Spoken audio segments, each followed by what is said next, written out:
ఆప్ కి అదాలత్ లో cricketer commentator అయిన నవదీప్ సింగ్ సిద్ధు గారి మీద ఉన్న తర్వాత ఆరోపణ ఇది. ఈయనకి మూఢనమ్మకాలు చాలా ఎక్కువ. సిద్ధు గారు, నేను విన్న విషయం ఏంటంటే, ఒకసారి మీ దగ్గరికి ఒక అతను వచ్చి 1 కప్పు పెరుగు 3 స్పూన్లు ఇచ్చారు. అవాళ మీరు సెంచరీ కొట్టారు. ఆ తర్వాత ఎప్పుడు ఆడినా పెరుగు తినే మీరు వెళ్ళేవారు. ఎక్కడి నుంచి సేకరిస్తున్నారు? మీరు చెప్పినట్టు ఏమీ లేవండి. ఇది నిజంగానే అబద్ధం. ఖచ్చితంగా అలాంటిది ఏమీ లేదు. అస్ట్రాలజీలో చూశారంటే నాకు నమ్మకం ఉంది. ఇంకా దాని గురించి నేను ఇతరులకు కూడా చెప్పాను. నేను ఏ కారణం లేకుండా, ఏ రీజన్ లేకుండా ఏది నమ్మను. ఈ ప్రపంచంలోనే చాలా దారుణమైన జబ్బు ఏదంటే చెప్పండయ్యా, ప్రపంచంలోనే అతిపెద్ద జబ్బు ఏది? ప్రపంచంలో నా గురించి అందరూ ఏం మాట్లాడుకుంటున్నారని జబ్బు. ప్రపంచంలోనే అతిపెద్ద జబ్బు ప్రజలు నా గురించి ఏం మాట్లాడుకుంటున్నారని. మనిషి టెన్షన్ అయిపోతాడు. ఇలా చూడండి, నా గురించి ఏం మాట్లాడుకుంటున్నారో రాత్రంతా నిద్రపోడు. నేనేం చెప్తున్నానంటే, ఎవడు నిజమైన అచీవరో, ఎవరైతే తన జీవితంలో తన కాలి గుర్తులు వదిలేసి వెళ్తున్నారో ఆ మనిషే నిజంగా చాలా గొప్ప మనిషి అని నేను చెప్తాను. నేను షారుఖ్ ఖాన్ని 25 సంవత్సరాల క్రితం కలిశాను. ఆయనతో నేను చెప్పాను. కానీ ఆయన ఏమన్నాడంటే, సిద్ధు గారు నేను మీ ఫ్యాన్ అండి అన్నాడు. ఆ సమయంలో అతను ఫౌజీ అనే దాంట్లో పనిచేశాడు. ఫౌజీ అనే సీరియల్లో. ఇంకోటి కరెక్ట్ గా చెప్పారు. మీ బ్రెయిన్ నిజంగానే చాలా గొప్ప బ్రెయిన్, ఎలిఫెంట్ బ్రెయిన్ లాంటిది మీది. ఆ తరువాత నేను ఆయన అడిగాను, తర్వాత మీ ప్రోగ్రామ్ ఏంటని. అప్పుడు ఆయన చెప్పారు, నేను బాలీవుడ్, తరువాత నేను బాలీవుడ్కి వెళ్తాను అన్నాడు. ఏంటి బాలీవుడ్కా? అసలు నువ్వు ఏం మాట్లాడుతున్నావు అన్నా. బాలీవుడ్లో బీభత్సమైన కాంపిటీషన్ ఉంది, అక్కడ నిన్ను మింగేస్తారు అన్నాను. నిన్ను అలా పచ్చిగా క్యారెట్లా నవిలి తినేస్తారు అన్నా. అప్పుడు ఆయన ఒక మాట చెప్పారు.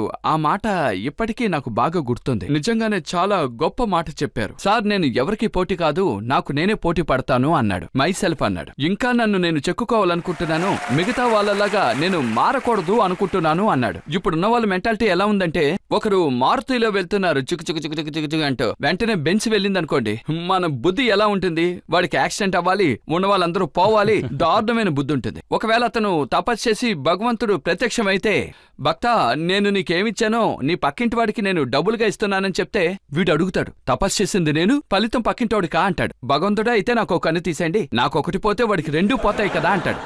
దాన్నే చెత్త మెంటాలిటీ అంటారు. ఈ చెత్త మెంటాలిటీ ఉంది కదా, ఇది క్రాబ్ మెంటాలిటీ లాంటిది. ఇది మన సమూహాన్ని చెత్తలాగా కొద్ది కొద్దిగా తింటోంది. అది ఎలా తింటోందంటే, 10 నత్తల్ని ఒక డబ్బాలో వేస్తే 10 రోజుల తర్వాత వచ్చి చూస్తే ఆ 10 నత్తలు చచ్చిపోయి ఉంటాయంట. ఎందుకంటే ఒక నత్త పైకెక్కుతుంటే మిగతా నత్తలు కాలు పట్టుకు కిందకు లాగేస్తాయంట. నేనేమంటున్నానంటే, నేను ఎవరికి సమాధానం చెప్పను. ఎవ్వరు ఏం మాట్లాడుకున్నా నాకు లెక్కలేదు. నేను నా మనస్సాక్షికే సమాధానం చెప్తాను. ఎప్పుడైతే రాత్రి దుప్పటి కప్పుకుని పడుకుంటానో ఆ సమయంలో నా మనస్సాక్షిని అడుగుతాను, నువ్వు దీనికంటే బెటర్గా చేయగలవా అని. అప్పుడు సమాధానం రాకపోతే అప్పుడు నేను చేసింది కరెక్టే అని నేను అనుకుంటాను. అప్పుడు ఆ రిజల్ట్ సూపర్గా ఉంటుంది. Good conscience is a best tranquilizer that you have. అయినప్పటికీ ఈయన ఇలా అన్నాడు, ఆయన అలా అన్నాడు అని మీరంటే మీరు అయిపోయినట్టే. జీవితంలో ఎప్పటికీ సంతోషంగా ఉండలేరు, ఏమీ చెయ్యలేరు. ఇతరుల మాట విన్నారంటే జీవితంలో ఎదగలేరు. మీకు జ్యోతిష్కం కాకుండా మీకు వాస్తు శాస్త్రాల మీద కూడా ఖచ్చితంగా నమ్ముతాయా? ఆ నమ్మకంతోనే మీరు మీ పటియాల ఊర్లో ఒక బావి తవ్వారా? అవును, కరెక్ట్ గా చెప్పారు. ఇంతకుముందు నేను అస్ట్రాలజీ నమ్మేవాడిని, కానీ ఇప్పుడు ఏది నమ్ముతున్నానంటే, ఎవరైతే ఆ భగవంతుడి చేయి గట్టిగా పట్టుకున్నారో, ఆ మార్గాన్ని అనుసరిస్తున్నారో వాళ్ళకి అన్నీ సాధ్యం అవుతాయి. వాళ్ళు ఒక యముణ్ణి కూడా ఓడించగలరు. మంత్రాలకి విపరీతమైన శక్తి ఉంది సార్, అది అనుభవించి చూస్తేనే సార్ తెలుస్తుంది. కానీ మన వాళ్ళు ఇలా కూర్చుని ఉంటారు, ఏం లేదు అంతా ఫ్రాడ్, ఇందులో ఏం లేదంటారు. కానీ ఎన్నో జన్మల పాపాల్ని ఒకే రోజులో మనం ఎలా తుడిచిపెట్టగలం? కూర్చోండి, మీ అంతరాత్మని అడిగి చూడండి. అప్పుడే మీ నిజమైన శక్తి ఏంటో మీకు తెలుస్తుంది. ఆ తర్వాతే దీని నిజ స్వరూపం ఏంటో మీకు అర్థం అవుతుంది. ఆ తర్వాత ఆత్మవిశ్వాసం అంటే ఏంటో కూడా మీకు తెలుస్తుంది. अरे जिस जाने पेद कलंदर दा रा खोजिया अपने अंदर दा ओ वासी है यारो सुख मंदर दा పెట్టుకుని మీరు ఎక్కడ వెతుకుతారు? Rise and the wake my countryman and recognise the power, the internal power which is God and lives within you, not somewhere else. ఇది నమ్మకం మాత్రమే కాదు, ఇది నా అనుభవం. మనసు కంటే ఈ ప్రపంచంలో అద్భుతమైన శక్తి మరొకటి లేదు సార్. మనసు దాని యొక్క మరణం దారి చూపిస్తుంది, మనసు మన యొక్క స్వర్గం దారి వెతుకుతుంది. మనసు అనే ఆ రాక్షసుని మనలో అదుపు చేసుకుంటే ఈ ప్రపంచంలో మనం ఏదైనా సాధించగలరు. మనసు గెలిస్తే ఏదైనా. ప్రజలు మిమ్మల్ని ప్రశ్న అడిగే సమయం. ప్రజలు మిమ్మల్ని ఏ అడుగుతారో మనం వెయిట్ చేస్తుందాం. ఖచ్చితంగా అడగండి. ఒకవేళ మీకు సినిమాలో నటించే అవకాశం వస్తే, అప్పుడు యాక్ట్రెస్ గా మీకు 3 ఆప్షన్ గా పెడితే, మొదటిగా మల్లికా షరావత్, మీ వైఫ్, అలాగే పెరిజా జొరాబియన్. సార్ మీరు ఇలా ఎవరితో చూడు, నటిస్తారు? ఒకవేళ వాళ్ళు ఒకవేళ వీళ్ళు అంటే మా పిన్నికి మీసం మొలిస్తే నేను బాబాయ్ అని పిలుస్తానా? సార్ మీరు చెప్పండి. అడిగిన ప్రశ్నకు సమాధానం చెప్పడం లేదు.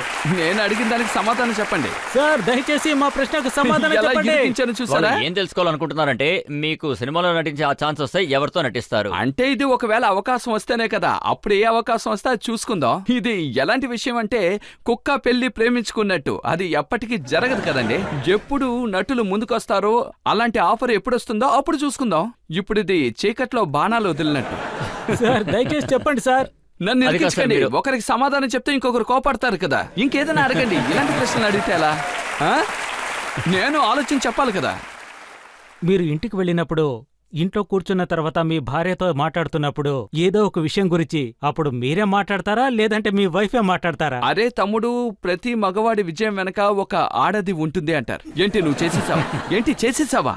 నేను చెప్పేది మీకేమో అర్థం కాలేదు కదా. నేను చేతులు జోడించి వేడుకుంటున్నాను. ఈ మీసం చూసారుగా? పెళ్లికి ముందు నా మీసం ఎలా ఉండేది, కానీ ఇప్పుడు చూసారంటే నా మీసం ఎలా కిందకి దిగి ఉందో చూసారు కదా ఎలా ఉందో.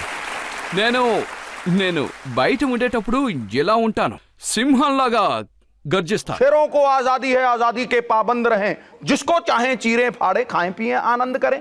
కానీ నేను ఇంటికి వెళ్ళానంటే పిల్లిలా మారిపోతాను. Meow, meow. ఇలాంటి శబ్దమే వస్తుంది. అర్థమైందా? నేను ఒక విషయం విన్నాను, మీ భార్య పేరు కూడా నవజోత్ ఏట? అవును, నిజమే. ఇంట్లో అసలైన నవజోత్ ఆవిడ, మీరు నకిలీ, అవునా?